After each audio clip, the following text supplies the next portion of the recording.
Patuloy na nagbibigay serbisyo. Pag-asa at saya.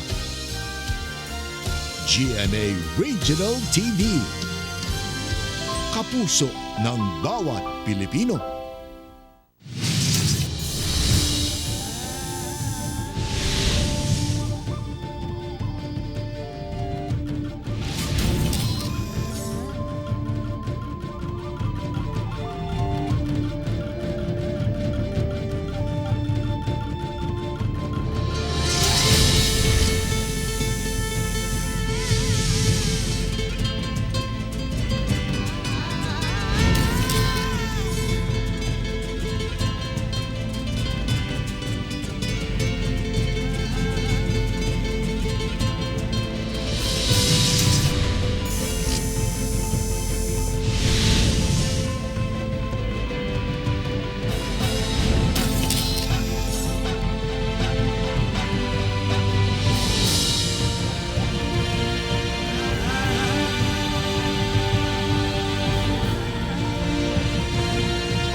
This is GMA Regional TV Weekend News.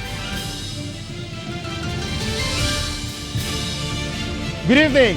This is your GMA Regional TV Weekend News. The biggest, the latest as local news matters. Teko Campo. Sara Hilomen Velasco. Real Soroche broadcasting live from GMA Complex in Davao City. We'd like to welcome our Kapuso viewers from Luzon, Visayas, and Mindanao.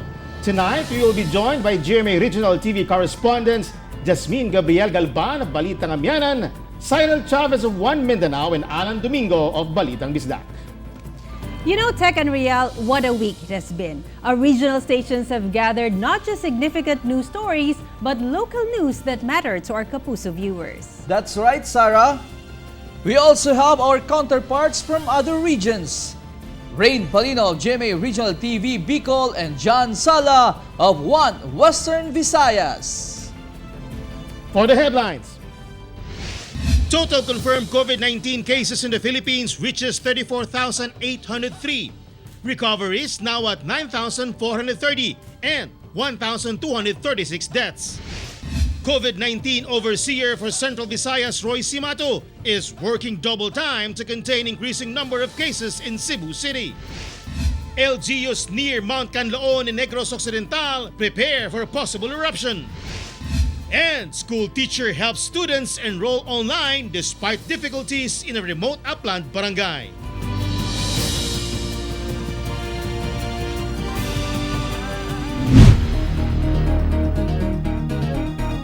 Less than a week since President Duterte appointed DNR Secretary Roy Simato as the COVID-19 Cebu overseer, actions were immediately taken to address the increase in positive cases in the city.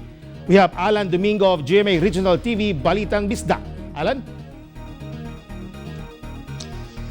The cancellation of buses and granular lockdown in some cities were immediately implemented upon orders from the IATF to address the spike of COVID-19 in the Queen City of the South. President Rodrigo Duterte sent DNR Secretary Roy Simato here in Cebu to help find solutions on the continuous rise of COVID-19 and the city in particular and the province in general. Ang Cebu ngayon ang may problema. May problema sila. Alam mo kasi pag may problema, tapon na yan eh. On June 23, Simato, where the marching order from the President arrived in Cebu, together with the other officials of the Interagency Task Force. The first order of the day, revocation of 250,000 quarantine pass issued to Cebu City residents, and granular lockdown of cities with the highest number of COVID-19 cases. Over the past few days, less and less number of vehicles and residents were seen on various streets in Cebu City. On the second day in Cebu City, Secretary Simato created two task forces, one for the city and one for the province. The said task force will oversee efforts to stop the spread of the deadly virus. Since the arrival of the members of IATF, Number of recorded COVID-19 positives in Cebu City have decreased. Inform the barangay captains.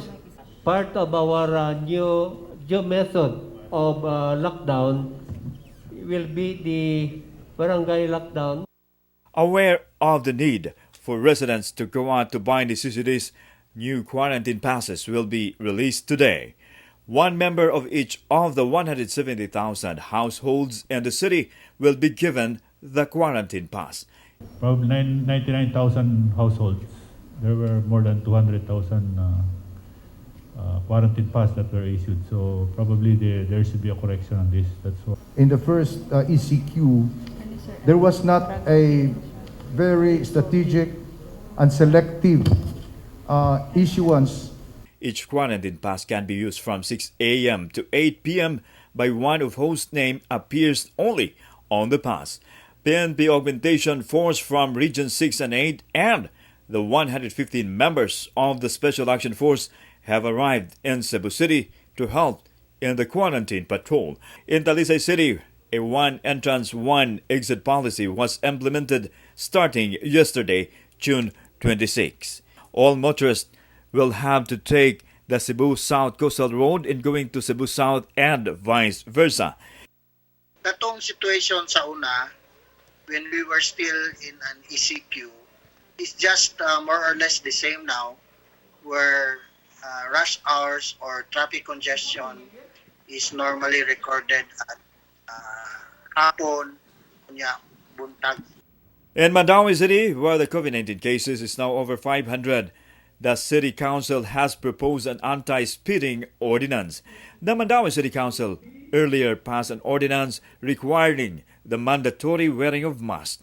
And to prevent police from MANDAUE City headquarters from getting infected with the virus, the place is now off limits to visitors. Even sa among mga kauban na mga kapulisan from lower unit, dili gihapon namo sad siya pasudlot sa amuang headquarters. So ang ato ang communication is kuha na lang yun electronic or kuha na lang yun through messenger, Viber, telephone, radio. In LAPU-LAPU City, used syringes and test tubes were found in a vacant lot in Sitio Camansi, Barangay Paho. The guard of a private lot noticed the hospital waste, which included kits used for COVID rapid testing. Sa Paho, naidaghan mga clinics pero di na ka-sure kung kinsa yun naglabay ani kay wa man po'y mga plastic nga mga pangan sa unsa nga hospital or diagnostic nga kuan or clinics nga kuan wa pay ang ato lang ani ang city na lang siguro mo tuki ani kung kinsa joy kuan ani kinsa naglabay.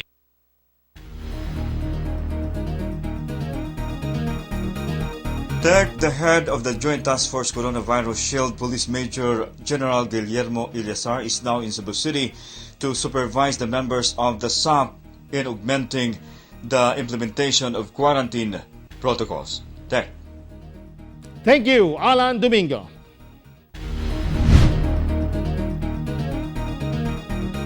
As thousands of locally stranded individuals and returning overseas Filipinos continue to return home to their own provinces, the total number of COVID-19 cases in the Philippines has ballooned to over 34,000. We have this report. 3 days before the government revisits the quarantine status of each area, the total number of COVID-19 cases in the country has reached 34,803.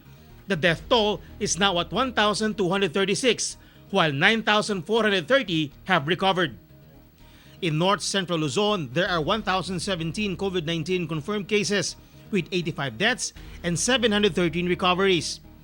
According to the latest report from the DOH Center for Health Development, Region 1 has 121 confirmed cases.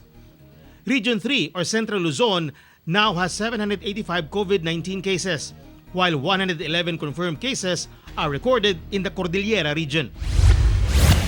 Meanwhile, there are 95 confirmed cases of COVID-19 in the Bicol region, with 5 deaths and 74 recoveries.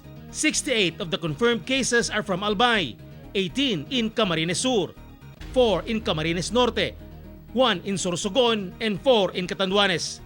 Masbate remains COVID-19 free. The 2 new confirmed cases are from Naga City in Camarines Sur, Bicol patient number 91 is 30-year-old Filipino female and patient number 92 is a 59-year-old Filipino female. Both had travel history from Cavite. They are presently admitted at the Bicol Medical Center. In Central Visayas, there are 7,412 COVID-19 cases but only 4,305 are active. 2,851 have recovered while 256 have died. Cebu City has the highest number of COVID-19 positive cases with 5,370 with 2,900 active cases, 2,316 recoveries, and 154 deaths.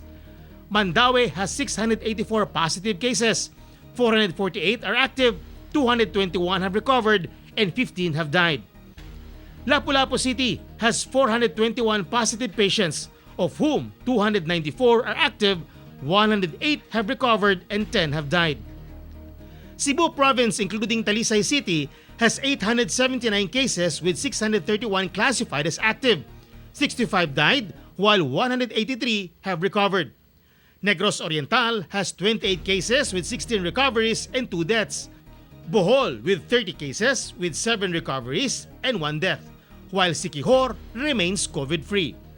In Eastern Visayas, DOH Region 8 recorded a total of 496 COVID-19 cases with 39 recoveries and 3 deaths. Meanwhile, COVID-19 cases in Western Visayas increased to 248 with 123 recoveries. The death toll remains at 11.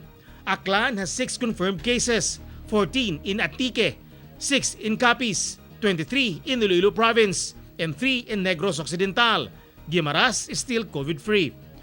OFW repatriates and locally stranded individuals record the most number of cases with 163. Meanwhile, Bacolod City recorded 11 confirmed cases while Iloilo City has 20. In Mindanao, a total of 1,116 confirmed COVID-19 cases were reported. The death toll is still at 50 while 571 have recovered. In Davao City, among the COVID-19 recoveries this week are children, a 2-year-old and a 7-year-old, bringing the total number of recoveries to 319. Davao Region has recorded a total of 503 confirmed COVID-19 cases and 31 deaths. In Zamboanga City, a 10-year-old girl who is one of the locally stranded individuals who arrived in the city via superflight tested positive for COVID-19. Zamboanga Peninsula has recorded 235 confirmed COVID-19 cases in the region.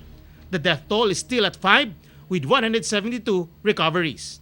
Meanwhile, a 9-month-old baby from Visayas Occidental who arrived from Cebu tested positive for COVID-19. Confirmed COVID-19 cases in northern Mindanao rose to 93, while the number of deaths is at 9 and 32 have already recovered. In Socsargen, an 84-year-old resident of Kidapawan City who had no travel history tested positive for COVID-19. The figures are now at 56 confirmed cases, 1 death and 32 recoveries. Caraga has more than tripled its number of COVID-19 cases from last week's 32 cases. The region now has 116 confirmed COVID-19 cases and still has 7 recoveries. In Barm, more locally stranded individuals who returned home have contributed to the rising number of COVID-19 cases in the region, which is now at 113. While deaths remain at 4, at least 49 have already recovered. I am Tech Ocampo for GMA Regional TV. A barangay in Cagayan de Oro City was put on lockdown after a resident tested positive for COVID-19, while some internet shops and resto bars were cited for illegal operation. Cyril Chavez of GMA Regional TV 1 Mindanao has the details live. Cyril. Yes, Real, the lockdown was made to prevent further contamination of COVID-19 in the city, while establishments who are operating despite restrictions will face charges. After a resident of Barangay Agusan in Cagayan de Oro City tested positive for COVID-19, the area was immediately put on localized quarantine containment as advised by the City Health Office or CHO. The patient is a 44-year-old female cashier of an electronic materials distribution company. She tested positive for COVID-19 after her company conducted a rapid diagnostic test. She also underwent an RT-PCR test which confirmed that she was positive for COVID-19. However, she is asymptomatic. The CHO already relocated the family of the patient to the city isolation unit to prevent further contamination. They also assured the worried residents that the family of the COVID-19 patient did not leave their house. Every now and then ang atong BHealth team ga-check sa mga tao nga naa dinha nga nabilong dinha. So far wala man po nagreklamo pa po nga na mga simptomas. The residents are grateful for the CHO's immediate response. Maski ang kubing tuwa sa laing nasod o tuwa sa Manila o sa kuan, medyo mabalaka magaita. Whereas nga nanagid diri sa atong barangay. So preventive jud unta. Galikay-likay ni jud mi karon, mura na mi kakalisan gikadlukan na yung mga tawo bisag taga diri ra. Because of the lockdown, the LGU immediately gave out food relief packs to the affected residents as they are not allowed to go out of their homes. Meanwhile, also in Cagayan de Oro City, the city's Regulatory Compliance Board or RCB cited 11 internet shops or pisonets for operating and letting minors in despite being prohibited under the MGCQ guidelines. The Department of Trade and Industry said that computer shops must only operate for the purpose of education and work and not for gaming. The violators will be fined not more than 5,000 pesos and even possible revocation of their business permits. Ato na silang turnover balik sa ilang parents or na-intervention po nga gabuhaton ang Barangay Council for the Protection of Children, no? Bitawag na itong BCPC. Ang ato kong sistema, pareha ra magyapon sa kadtong operation nato before sa mga minors nga ga-prohibit sa mga internet cafe during school hours, no? Still in CDO, a resto bar was caught serving liquor to their customers, which is also prohibited under the executive order mandated by Cagayan de Oro City Mayor Oscar Moreno. They were warned that their business permits will be revoked should they repeat the violation. Of course, na pay uban diyan nakita nato nga nag-operate nga walay business permit, mao nang ato gyapong paymangnuan nga kailangan gyud na sila business permit, no, kay para po fair tax sa kadtong mga nag-operate nga nagkuha po din taon og mga permits. Real, as of today, the total number of COVID-19 cases in the city spiked to 29. Because of this, the LGU is continuously doing its efforts to prevent further transmission and also encouraging or urging Cagayanons to follow protocols and minimum health standard, this to ensure that citizens will not get or will not acquire the said disease. Real. Thank you, Cyril Chavez. A number of fake quarantine IDs were confiscated at the public market in Pangasinan. Kim Bandarlipe of GMA Regional TV Balitang Amyanan has more. Authorities from the Market Division of San Carlos City in Pangasinan confiscated fake quarantine ID from several market goers. At first glance, there seems to be nothing wrong with the quarantine IDs. However, upon closer inspection, the ID is thinner and does not have the official seal of the LGU. Yung original na quarantine ID namin, iba kasi yun, makapal po yung coupon. Yung scan po, yung scan po, manipis lang po yun at saka iba yung kulay pag ini-scan po. Those who were caught with fake quarantine IDs were sent home with a warning. Police and the local government officials are already investigating the source of the fake quarantine IDs. Pero we do not condone these kinds of acts dahil ito pong mga maliliit na bagay na to ay still in violation pa rin po ng ating batas. I am Kim Bandarlipe for GMA Regional TV. Some government officials in the Ilocos region are facing raps over anomalies in the distribution of SAP subsidy. Jasmine Gabriel Galban of GMA Regional TV Balitang Amyanan for the details live. Jasmine.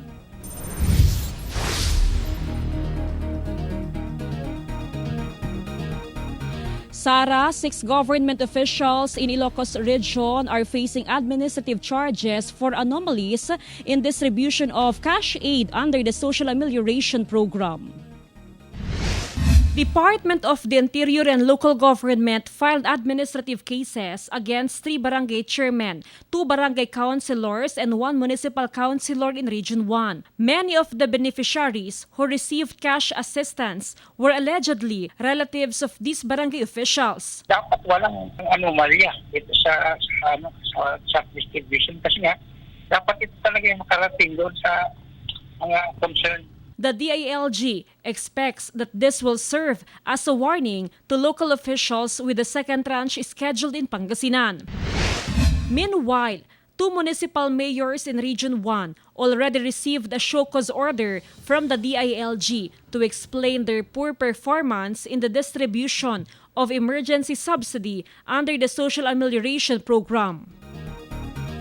Sara, the 2 municipal mayors will also be charged with administrative cases if their explanations will not be accepted by the DILG. Sara? Thank you, Jasmine Gabriel Galban.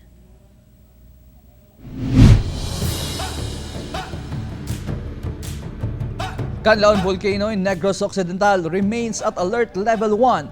Local government units in the province are closely monitoring developments and are ready for an evacuation in case the situation escalates.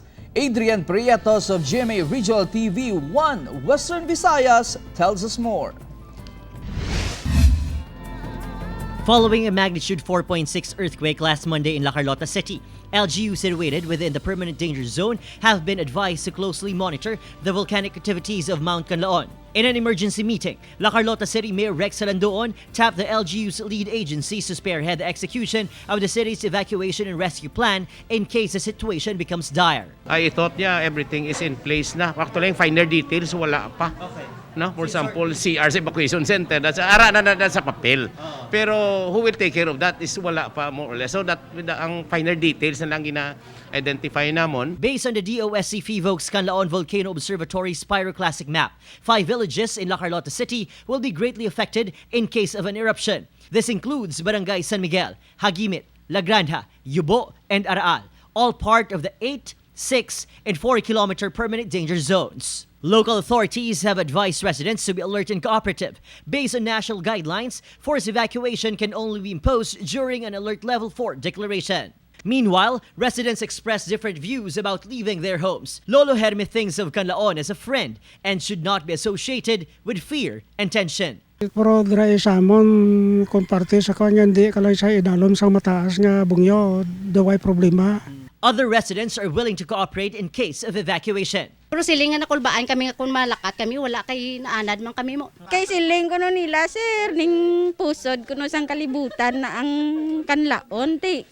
Daw nagaluto, manada ko no sila sang ila nga mga kinanglanon da eh. Resident volcanologist engineer Marie Angeline Quinsha says they are still gathering data on various indicators to accurately determine if it is necessary to increase Canlaon's alert level.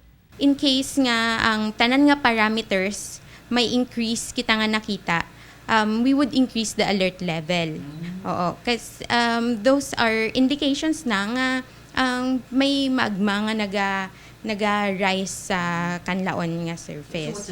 FIVOCs have observed weak emission of white laden plumes that rose up to 300 meters. There are also hydrothermal and magmatic activity occurring beneath the structure of Canlaon. Since Sunday, more than 300 volcanic tectonic earthquakes have been recorded. In Bagu City, more than 90 residents evacuated Wednesday evening because of tremors. They have since returned to their homes. On the other hand, the Negros Occidental Police Provincial Office have assured readiness in its preparation for search and rescue missions with a highly skilled platoon of police force in case of an eruption. Despite mounting tensions in Negros Occidental, for Nanay Raquel, who lives at the foot of the volcano, faith will keep them alive. Galupok sa kaiti daw ginatagna naman sa Bible nga mag-aabot gid man niya ang pagkwansang Ginoo sa kalibutan. Ginakulbaan kami sir nga maglupok kaiti kung kisa nablang makibot kahaw.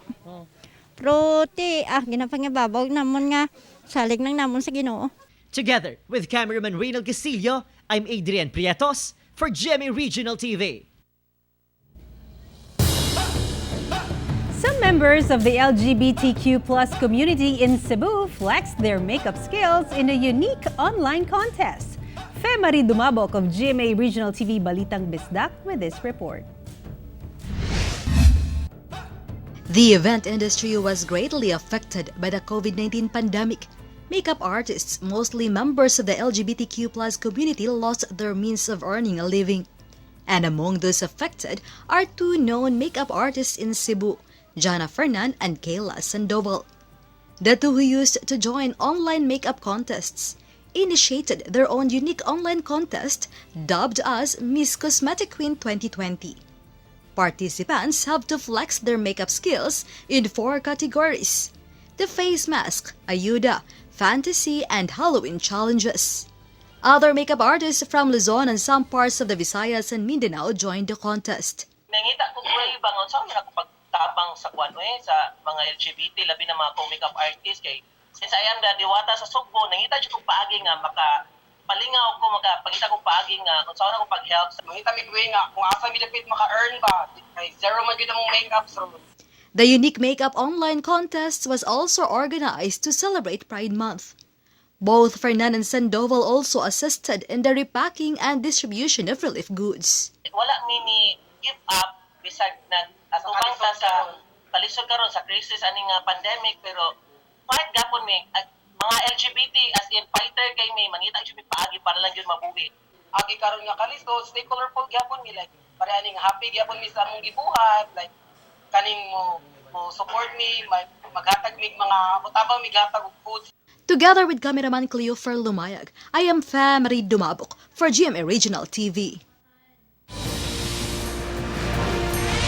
This is GMA Regional TV Weekend News.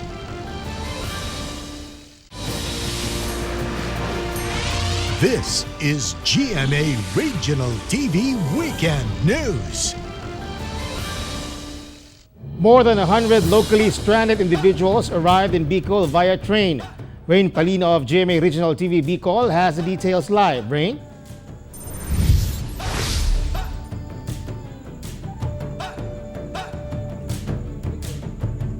Tech, just this Thursday, June 25, the second batch of locally stranded individuals from Metro Manila arrive at various Philippine National Railway stations here in Bicol.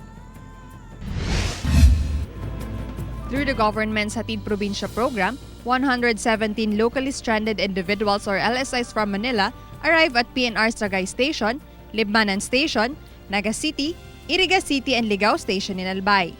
LSIs headed for the provinces of Catanduanes and Masbate disembark at the Ligao Station and with the assistance of the local task force were transported to their respective ports.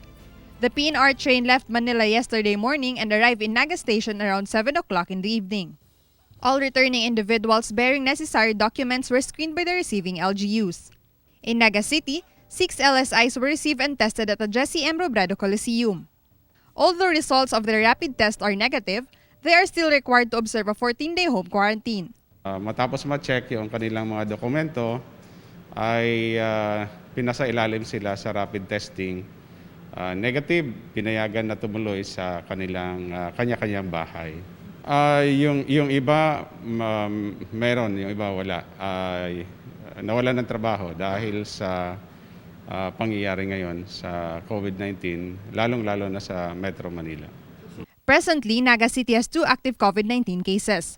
City Health Officer Dr. Vito Borja reminds the public, especially returning LSIs, to strictly comply with quarantine and health protocols to limit the spread of COVID-19. Pag kayo may history exposure, especially kung suspected na patient, tapos nag-develop ko yung cough, cold, fevers, sore throat, difficulty of breathing, magkonsulta agad sa ating doktor para ma-identify, mabigyan ng gamot, ma-diagnose kung anong dapat. Kasi habang maaga, mas maganda. Kasi pag tumatagal na, complicated na, mas problema yan.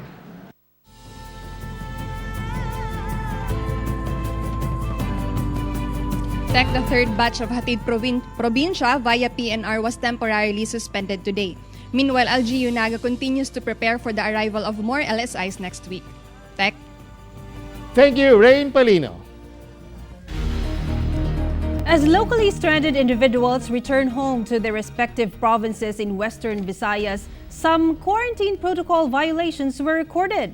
John Sala of GMA Regional TV 1 Western Visayas tells us more in this report live. John.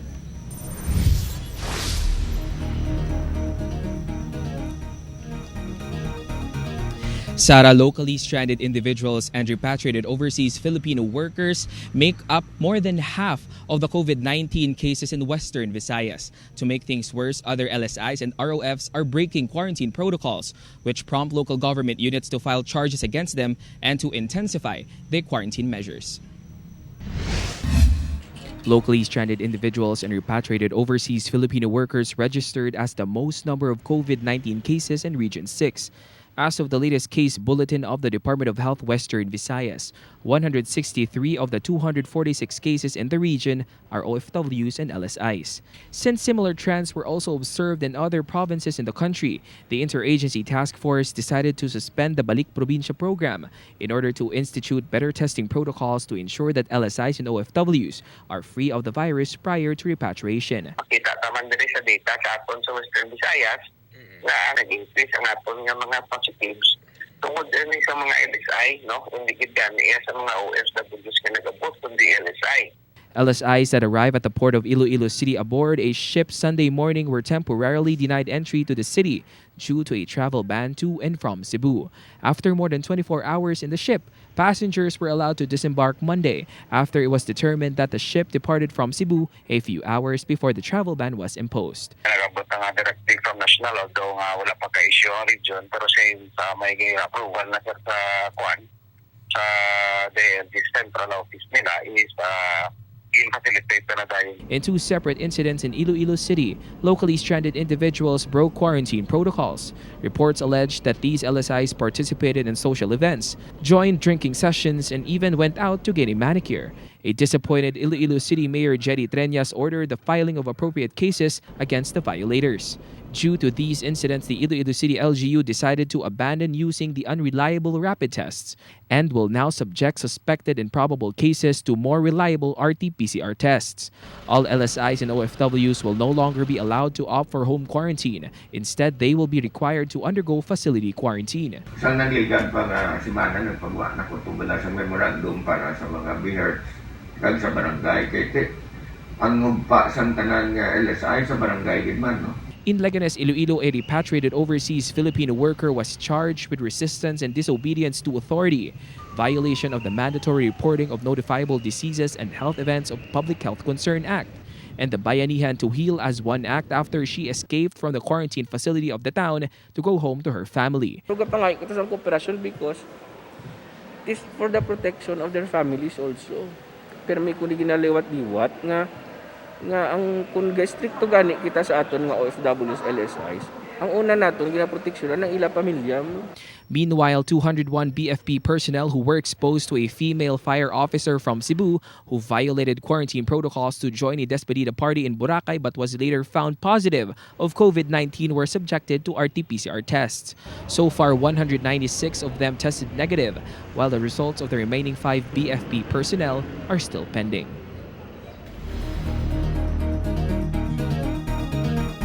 Sara local government units are enjoined by the Regional Interagency Task Force to impose strict guidelines and measures to ensure that no other LSI, ROFs, or even residents will break quarantine protocols.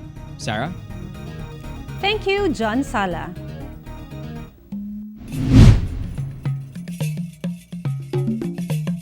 A teacher from Ilocos Sur has literally gone the extra mile to help his students enroll online. Let's get to know him in this report from Ivy Hernando of GMA Regional TV, Balitang Amyanan.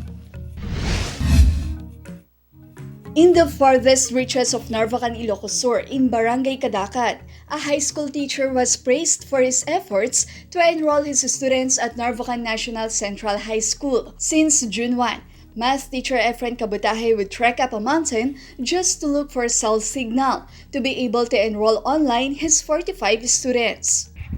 So, nung enrollment, nag-stay ako dito ng mga hanggang hapon para ma-enroll silang lahat. At kung minsan dahil sa webinar, nag-stay ako dyan sa may kubo. In a small hut, he positioned his cell phone and his pocket Wi-Fi to get signal for mobile internet. In this remote barangay, located at the boundary of Ilocos Sur and Abra, cell phone and internet signal has always been a problem. Namroblema ako kasi kung saan-saan ako naghanap ng signal at kinabahan ako para sa mga estudyante.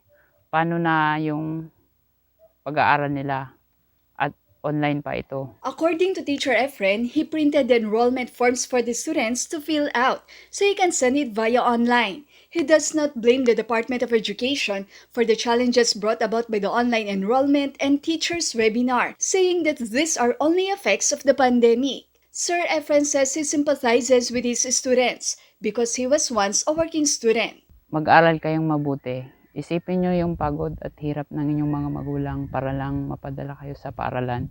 Efren believes that helping enroll his students online is part of his sworn duty as a teacher, inspiring many. I've been there on that kind of situation, so I'll be there to make that situation lighter. Together with cameraman Norman Raka, I'm Ivy Hernando for GMA Regional TV.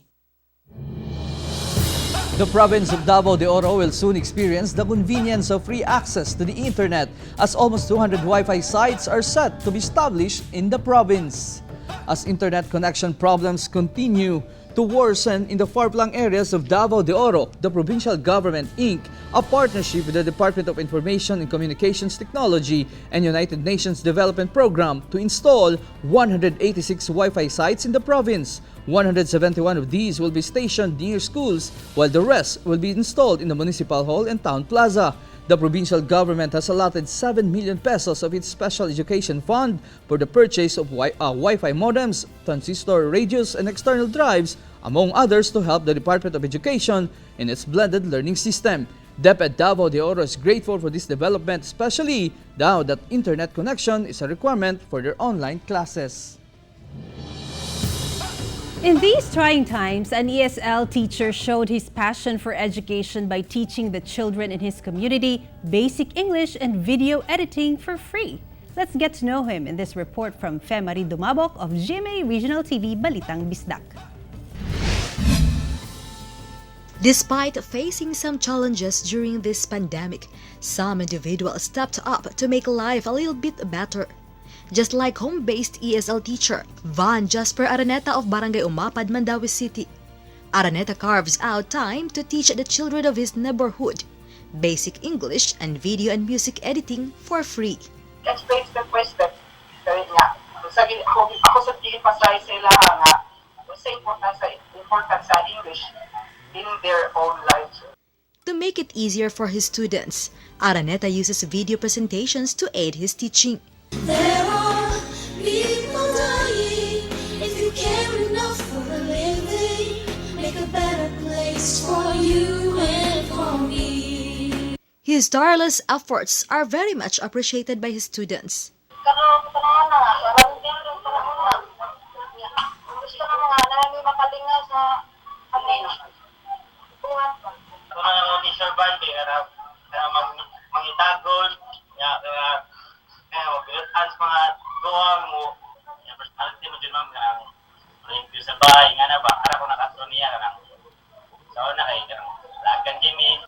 Araneta teaches students of all ages for so long as they are willing to learn. Together with cameraman Cleofer Lumayag, I am Marie Dumabok for GMA Regional TV. This is GMA Regional TV Weekend News.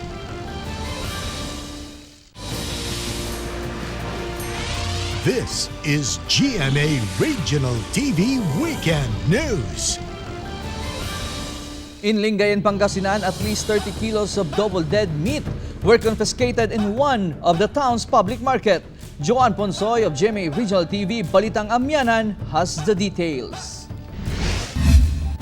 Authorities of the Lingayen Market Division confiscated 30 kilos of pig's lungs at the Lingayen Public Market. These lungs are determined to have come from double-dead pigs. Kadalasan po nakikita yon kung yung baboy dumaan po sa proseso ng heat stroke. Anything that is contaminated with blood, hindi po talaga po pwede. Fresh pig's lungs should be white and should have no bruises. The authorities are now strictly monitoring the meat sold in the market. Nagkakaroon po tayo ng spot inspection. May mga case kasi na nilulusot din nila. Siyempre, masisira ka sa customer niyan, madam. 3 vendors were issued warnings for selling lungs from double-dead pigs. Meanwhile, health authorities discourage consumers to buy or eat double-dead meat. Together with cameraman Henry Duminsil, I am John Punsoy for GMA Regional TV. The Kapuso Barangayan on Wheels visited Barangay North Baluarte in Molo, Iloilo City and distribute food packs and deliver messages of hope to some residents. Said Cabaluna of GMA Regional TV 1 Western Visayas tells us more. When you have a large family, it is always a challenge to allocate what little resources you have for your daily needs. This is the day-to-day predicament of Marilyn Arboniol, a 42-year-old single mother with 9 children. They live in this small house in Barangay North Baluarte Molo, Iloilo City. Marilyn was widowed early and was left to take care of her children by doing laundry and fetching water for her neighbors. Kabudla, gidya ma'am kay isarabala kung wala ka gidya giyuon, wala ka sa pangita, standby ka pa. Muna balaway, kakuhaan, ma'am. Ako gatyaga, ko ma'am sa panglabada. Basta may panglabada lang para may kuhaan. Di ko bakal tubig, bakal sang amuni, bakal bugas, amuni. This pandemic has made it more difficult for Marilyn to provide for her family's needs. This week, Marilyn and her children were among the families who received food packs through the Kapuso Barangayan on Wheels. Dako, ginagpasalamat ko sa GMA kay kung wala ni ma'am. Siguro ano naman ko kundi naman ko mangita sa among pagkaon. Thank you gid kag sa tanan nga nag-assess sa ato mga bisita diri subong kag sa pumuluyo nga nag-avail sang ilang mga pamahaw. Kapay pa nga may kasunod pa. Each pack came with a message of hope, personally written by one of the anchors and correspondents of GMA Regional TV 1 Western Visayas. Our Kapuso Barangayan on Wheels will continue to reach out and help more families in the community as part of GMA's 70th anniversary and to the network's commitment of being buong puso para sa Pilipino. Together with Marvin Lauderes, Cedfrey Cabaluna for GMA Regional TV. Stress is unavoidable, more so if you are on the front line.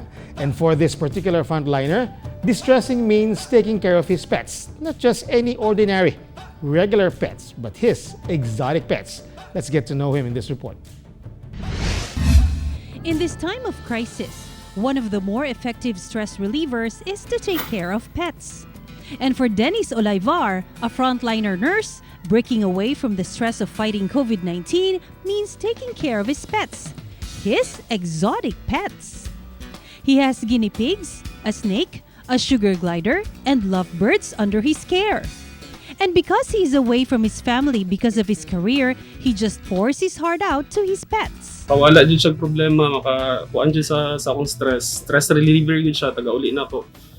Kay every time na ako, pag mamatayan may og pasyente, ma-expire yung isa ka pasyente na mo, panumurag super ma-down yun ko. Pag muli ko, magtambay sa ako sa gawas, magtanong-tanong ako sa akong mga hayop kay para gunit-gunitan ako sila para kalma akong una-una.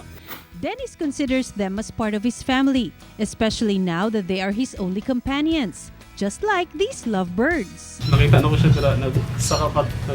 patong-patong siya sa ibabaw. Wala man po siya kauno nagmugawas na may mga bintana. He even feeds them with baby formula and teaches them tricks. For those having second thoughts about taking care of exotic pets, he has this advice. Just like any other pet, exotic pets just need love, care, and affection. I am Sara Hilomen Velasco for GMA Regional TV. We would like to thank everyone from around the Philippines for watching tonight's episode. You can watch this episode and more on GMA Regional TV's official YouTube channel. Just click the subscribe button to get the hottest news from the regions. And that was the biggest and the latest news from the regions. Thank you for joining us, and from all of us here in Mindanao, this has been GMA Regional TV Weekend News, where local news matters. Stay safe, stay home. Happy weekend.